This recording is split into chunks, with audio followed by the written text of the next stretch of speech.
అసలు ఈ liquor case ఏంటో ఎవడికి అర్థం కాల. అబద్ధాల పునాదుల మీద ప్రారంభించాడు చంద్రబాబు నాయుడు గారు. ఈ లిక్కర్ కేసు ఎంత విచిత్రమైందంటే పుష్పక విమానం లాంటిది. ఎంతమందినైనా ముద్దాయిలుగా పెట్టని ఇంకిద్దరు ఖాళీ ఉంటుంది, ఒకలో ఖాళీ ఉంటుంది.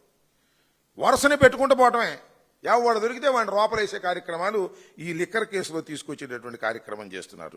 చాలా అన్యాయమైనటువంటి కార్యక్రమం. 2024 సెప్టెంబర్లో ఈ వ్యవహారాన్ని ప్రారంభించారు. కేసు పెట్టడం, ఆధారాలు సేకరించడం. దీనికి సిట్ స్పెషల్ ఇన్వెస్టిగేషన్ టీం అనేదాన్ని ఒకదాన్ని వేశారు. వాళ్ళు ఇన్వెస్టిగేషన్ చేస్తూనే ఉన్నారు. ఒకవైపున అరెస్టులు చేస్తున్నారు, ఒకవైపున ఇన్వెస్టిగేషన్ చేస్తున్నారు. కొంతమందిని అరెస్ట్ చేస్తున్నారు, కొంతమందిని అరెస్ట్ చేస్తామని బెదిరిస్తున్నారు. ఇది జరుగుతున్నటువంటి అంశం. నిన్న చూసాం, మన సునీల్ జగన్మోహన్ రెడ్డి గారి కజిన్, సమీప బంధువు. ఆయన ఇళ్లలో సోదాలు చేశారు, ఆఫీసులో సోదాలు చేశారు. అక్కడ హార్డ్ డిస్కులు దొరికాయంట. దొరకవా మరి? కంప్యూటర్లు దొరికాయంట, కీలకమైన ఆధారాలు దొరికాయంట. ప్రతి కేసులో ఇదే. సిట్టు విచారణ చేయటమో, సిట్టు యొక్క దాడులు జరిగితే విచారించటమో, లేకపోతే సోదాలు చేయటంలోనే చాలా కీలకమైన ఆధారాలు దొరికాయి.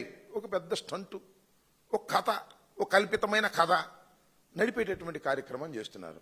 మీరు అందరూ చూశారు కూడా. కేసిరెడ్డి వ్యవహారంలో 11 కోట్ల రూపాయలు సీజ్ చేశామన్నారు. ఈ 11 కోట్ల రూపాయలు ఎక్కడివి, ఏమిటి అని కోర్టు ద్వారా పిటిషన్ పెట్టి అడిగితే తెల్లముఖం వేశారు. ఎక్కడో చెప్పలేనటువంటి పరిస్థితి.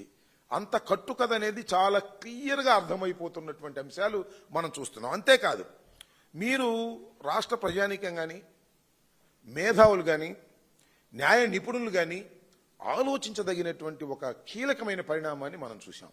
అదేంటంటే షార్ట్ షీట్ ఫైల్ చేయలేకపోయారు. ఫైల్ చేశారు, అన్ని తప్పులు దడకే. జడ్జి గారు ఇది ఏమిటి, దీని మీద కొన్ని సమాధానాలు చెప్పండి అని తిప్పి పంపిస్తే మళ్ళీ తిరిగి లేదు. ఈ నోట్లు ఎక్కడే అంటే తిరిగి సమాధానం లేదు.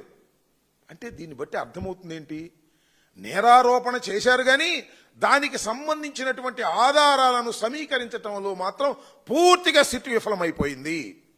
చంద్రబాబు నాయుడు గారు ఏం చెబితే అది చేసేటటువంటి పరిస్థితి. మొన్న ఈ మధ్యన మా మీద కూడా లిక్కర్ కేసులో, ట్రాన్స్పోర్ట్ కేసులో అంట, అంబటి రాంబాబు, ఆ నాగేశ్వరరావు గారి అబ్బాయి, లేకపోతే ఆ విజయేందర్ రెడ్డి, కేతిరెడ్డి వర్షం రాసేస్తున్నారు. ఎవడ మీద కోపం ఉంటే, ఎవడ ప్రెస్లో మాట్లాడితే వాడికి వీళ్ళు అంగడి తిప్పేస్తున్నారు. పడవ తిప్పేసి ఖచ్చితంగా మా ఇంటికి వచ్చేసింది అనమాట ఇన్వెస్టిగేషన్ కోసం. ఏంది నాకు అర్థం కాల. ఆధారాలు లేకోకుండా కేవలం పొలిటికల్ వెండేటాతో కేసులు పెట్టి వేధించాలనేటువంటి ప్రయత్నం చేయటం చాలా